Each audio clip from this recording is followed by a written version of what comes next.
Welcome to the Exec Exchange 15-minute podcast in which a leader from the water sector shares a story to inspire, educate, and inform other water sector leaders from around the globe. My name is Piers Clark, and my guest today is Shaun Cumming, Managing Director for Barwon Water in Australia. Our topic today is all around how do First Nations values inform leadership of a modern water utility. But as always, before we get to that, let's learn a little bit more about our speaker today. Shaun, wonderful for you to join us.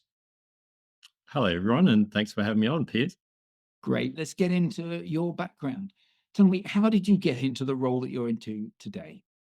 Well, I started in the water sector. I actually won a work experience prize when I was in my third year at university. And I know it was a tough call whether to spend a summer surfing or take up the work experience prize with our water utility. I took it up and I've actually never looked back or left the sector since then. It's such a privilege to work in the sector where you can be both creative and commercial, all in the aid of benefiting our customers, community, and environment. Excellent. And how are your surfing skills? They're probably stagnated, and hopefully my leadership skills have continued to build more than my surfing skills.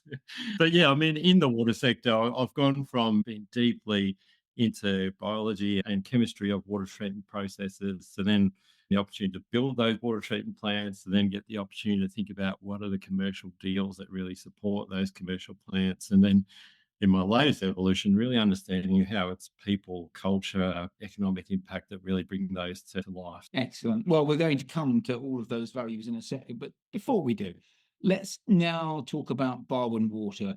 Where is it? How many people do you serve? What sort of activities do you do?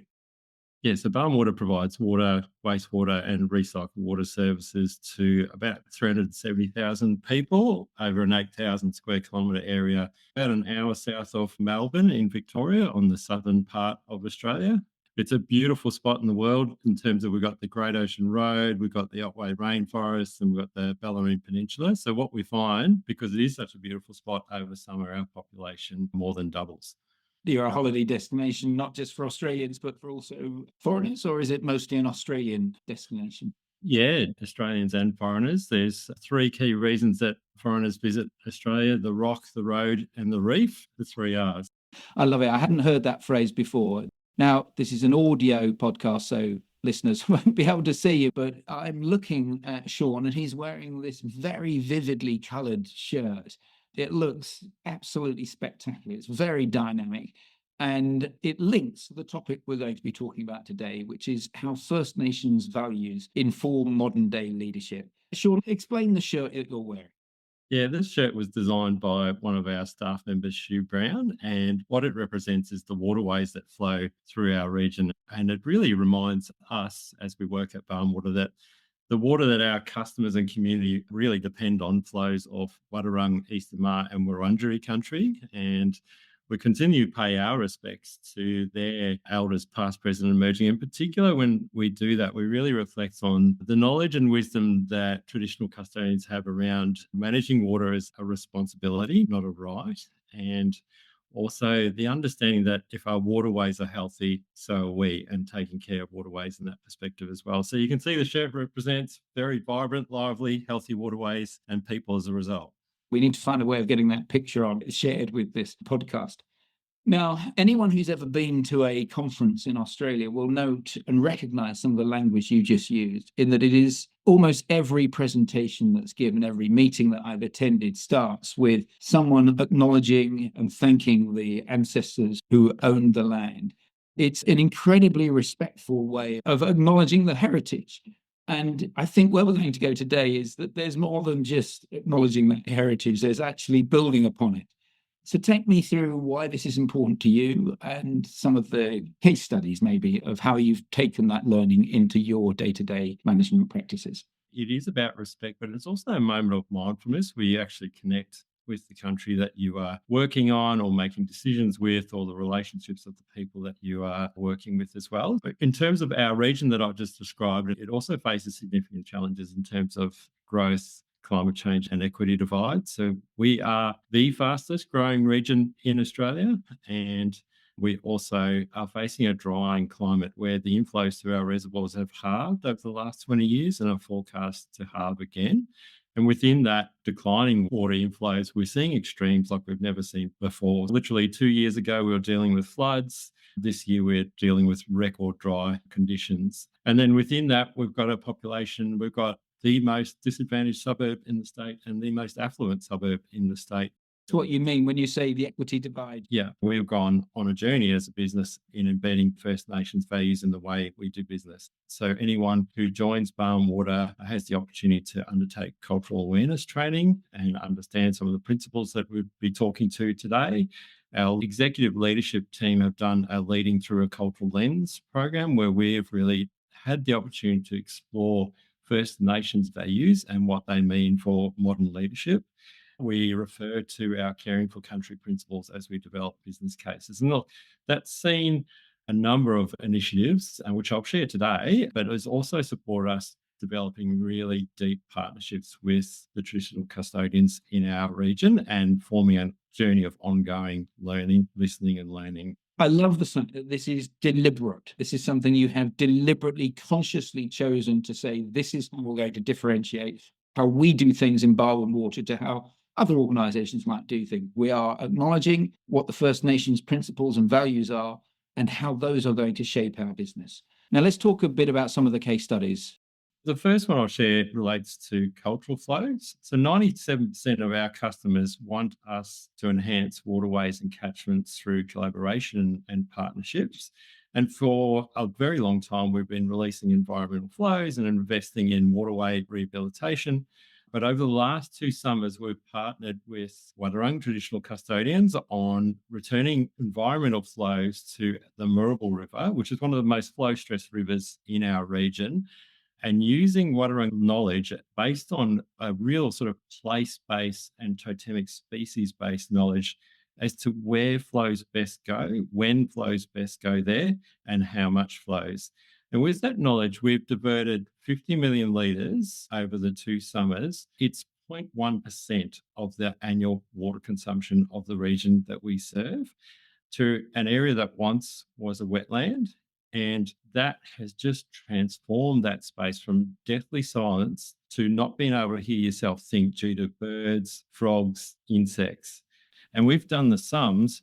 If everyone in our region would have a shower that is 2 seconds shorter, we would be able to do that every year. I can imagine how the dawn chorus has changed when you go there now and you can hear it. The bit that I have to cling to is 97% of the population wanted you to do this. 3% that didn't. What's wrong with them? The stories like this probably will help everyone see, oh, wow, this amazing things can happen. And that fact that it's only a 2-second less shower makes you realize I can support this with little skin off my nose. Another example is our projects. We apply our caring for country principles on our business cases now, and that really takes us through a process which we call gut, heart, head, hand.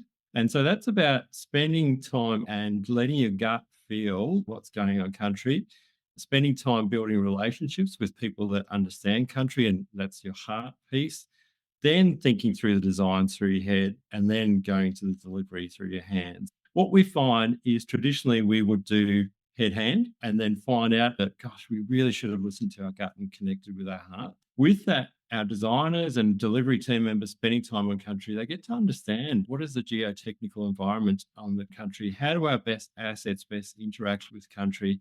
We truly believe over the long term, this will save us money. So we're less likely to come across environmental approval issues. We're less likely to come up with geotech surprises once we get into the works. And I think also in the future, we'll start challenging whether we need to build the asset in the first place and can we get more out of existing assets as well. There's more to come as we build the case studies, but I think it's an exciting space in terms of not only delivering benefits to the environment and community and traditional custodians, but making good business sense as well. When you said gut, heart, head, hand, you actually went through a physical activity there. It was a very deliberate action that you did. And I can imagine that that is adopted within project team meetings. You know, people will be saying, right, okay, let's have a gut, heart, head, hand moment. You used the word mindfulness earlier. It is about pausing to think about why are we doing this and are we actually making the right decision, or have we locked ourselves into an engineering solution that actually we didn't need to do? Yeah, and it's not a new term of phrase, but it's really interesting. So I've used it in the safety space for a long time, and it's always been head, heart, gut. And it's just the other way around. Okay, so we've got it in First Nation knowledge to inform the environmental flows. We've got it on projects. Is there more? Are there other ways? There is the circular economy, Piers, which I know is something close to your heart. And that's all about really looking at systems based thinking, interconnectedness, and collaborating across silos. Just by taking that view, we have so many exciting opportunities in the circular economy. Anything from hydrogen to reusing oxygen to generating energy from heat and sewer and gases and the likes as well to generating biochar. And it all comes back from looking at sort of holistic value chains and looking where value flows rather than just acting within your existing silos. So that broader systemic view is creating so many opportunities. And I guess while I'm talking about opportunities, one of the exciting, challenging spaces that we're all leaning into now is what does AI mean for us and what does it mean for our businesses? What does it mean for our teams? And I think it's a time of extreme change. And I feel like some of these First Nations values that we're learning will help us get through change.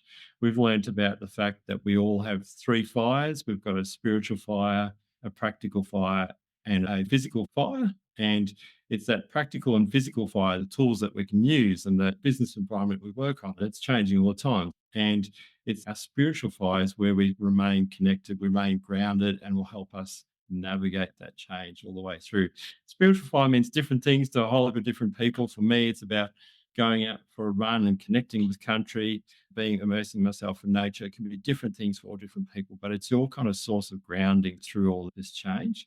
The other aspect is around dealing with complexity, letting things and systems evolve and learning, seeing, doing as they do enables you to deal with complexity without making it complicated as well. It's absolutely incredible. And I love how you've described that learning in four areas, on the environmental flows, on how you approach projects, breaking that traditional model on the circular economy, and then coming full circle to look at the challenges of the future and how we adopt AI and just address things like climate change. It's incredibly bold and brave leadership that you're adopting that is consciously and deliberately flying in the face of some more traditional management techniques. I know, having been to Barwon, I've been able to see firsthand the benefits of how your style of leadership is helping lift the people that you work with up. Do you worry that things could slide backwards, or do you think you're establishing a permanent change here in how Barwon operates? By embedding it in our business processes, it becomes the way we do business. Enterprise Project Management Office, they're one of the tools that everyone who works to is those caring for country principles get pulled off the shelf, just like they do in terms of a net present value analysis, risk management assessment, and the likes as well. So we, as an executive leadership team, have redefined our values. The same values that we've always had, just the definition of them have changed. So, an example is one of our values is accountability.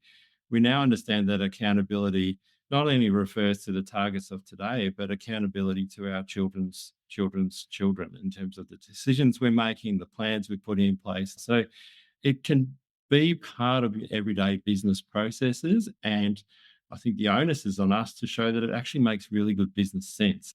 We're coming, unfortunately, to the end of our time together, Shaun. I could spend hours hearing about this management stuff. It's just incredible. And I absolutely applaud you on what you've done. We've done 35 of these podcasts, and we usually ask people, what advice would you give your younger self? But with you, I'm going to ask a much more personal question. I want to know, Shaun Cummings, MD of Barwon Water, when was the last time you cried? It's actually not that long ago. We've just come off the weekend here, and this weekend we traditionally go to one of our close by national parks and camp. There's this run that I do every year, and it's just a bit of sort of a life benchmark, I think, in terms of how did I go up that hill? Was I faster, slower than last year? But there's a spot that I stop that is on the peak of the mountain range and looks over the whole valley. And yeah, look, I got a bit emotional this year when I got up there. Just, I don't know, it's a special spot that I've returned to every year, and you just sort of check in on what's happened over the last 12 months, how am I going? And I think just that moment of thinking and caring for yourself brought up some emotions. Brilliant. Thank you. You have been listening to the Exec Exchange with me, Piers Clark, and my guest today has been Shaun Cumming, Managing Director for Barwon Water. We've been talking about how do First Nations values inform leadership of a modern water utility. I hope you can join us next time. Thank you.